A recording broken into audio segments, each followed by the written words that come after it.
இந்த சூழ்நிலையில் தான் இந்த கூட்டணியை நீடிக்க வைப்பதற்கும் மற்றும் இந்த தேர்தலில் காங்கிரஸோடு இணைந்து திமுக கூட்டணியை போட்டியிடுவதற்கான இறுதிக்கட்ட முயற்சியில் ப. சிதம்பரம், செல்வ பிறந்தகை, கார்கே உள்ளிட்டோர் ஈடுபட்டிருக்கிறார்கள்.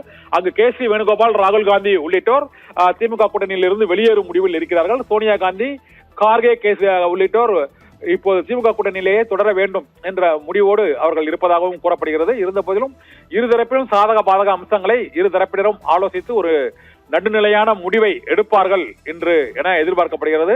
அந்த இறுதி முடிவு எடுப்பதற்காகத்தான் கடைசி நேர ஆலோசனையில் ஈடுபடுவதற்காக இப்போது ப. சிதம்பரம் மற்றும் செல்வ பிறந்தகை இருவருமே முதலமைச்சரின் இல்லத்திற்கு சென்றிருக்கிறார்கள். அவர்களோட கனிமொழி மற்றும் மு.க. ஸ்டாலின் உள்ளிட்டோரும் திமுகவின் அந்த தொகுதி பங்கீட்டு குழு நிர்வாகிகளும் ஒரு சிலரும் அந்த கூட்டத்தில் அந்த ஆலோசனையில் பங்கேற்க வாய்ப்பு இருக்கிறது என்றும் தெரிகிறது.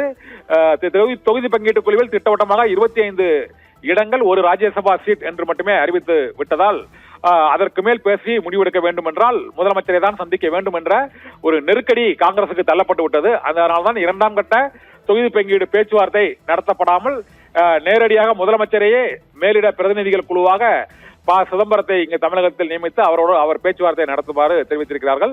இரண்டால் கிரீஸ் ஓடங்கர் தலைமையிலான குழு தொடர்ந்து பேச முடியாத சூழ்நிலை இருப்பதாலும் கூட்டணி முறியக்கூடிய நிலையில் இருப்பதாலும் இழுபறி நீடிப்பதாலும் இப்பொழுது அதில் ப. சிதம்பரம் மற்றும் கார்கே ஆகியோர் நேரடியாக தலையிட்டு இந்த பேச்சுவார்த்தையை நடத்துவதற்கு தொடங்கி இருக்கிறார்கள்.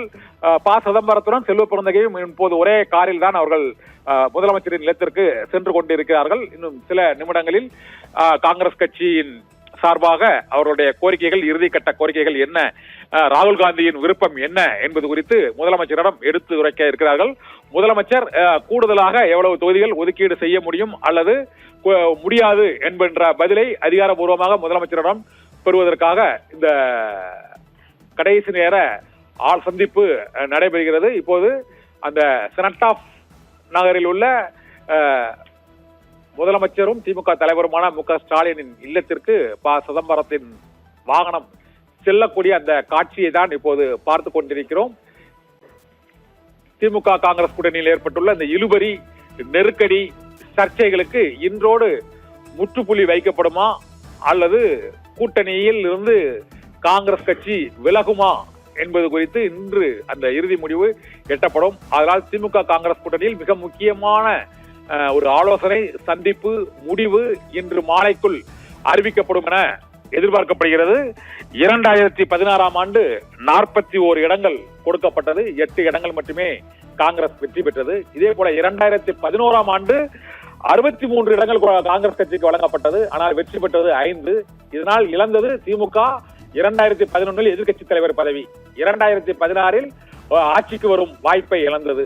அதே போல 2026இல் அது போன்ற ஒரு சூழ்நிலை ஏற்பட்டுவிடக் கூடாது என்பதற்காக காங்கிரசிற்கான தொகுதிகளின் எண்ணிக்கையை குறைப்போம் என்றும் இப்போது பாரதிய ஜனதா கட்சிக்கு எதிராக புதிதாக அந்த களச்சூழல் இருப்பதால் கூடுதல் இடங்களை கொடுப்பது அது திமுக கூட்டணிக்கு பாதகமாக அமைந்துவிடும் என்ற கருத்து நிலவுகிறது.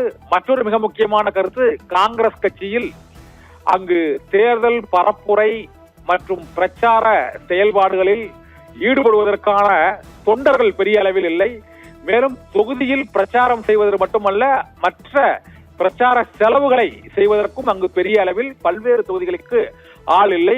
வெறும் வேட்பாளர்களை மட்டும் அறிவித்துவிட்டு அவர்கள் தேர்தல் முடிவு வாக்கு எண்ணிக்கைக்கு செல்லக்கூடிய நிலை இருப்பதாக திமுக தரப்பினர் அந்த விமர்சனத்தை வைக்கிறார்கள். அத்தகைய விமர்சனம் தான் இப்போது மிகப்பெரிய சர்ச்சைக்குள்ளாகி இருக்கிறது. இதனால் ஆட்சியில் பங்கு, அதிகாரத்தில் பங்கு, கூடுதல் எண்ணிக்கை, உள்ளாட்சி தேர்தலில் பிரதிநிதித்துவம் ஆகியவை பற்றி ப. சிதம்பரம் மற்றும் செல்வ பிறந்தகை ஆகியோர் முதலமைச்சர் திமுக தலைவருமான ஸ்டாலினுடன் இப்போது பேசிக் கொண்டிருக்கிறார்கள்.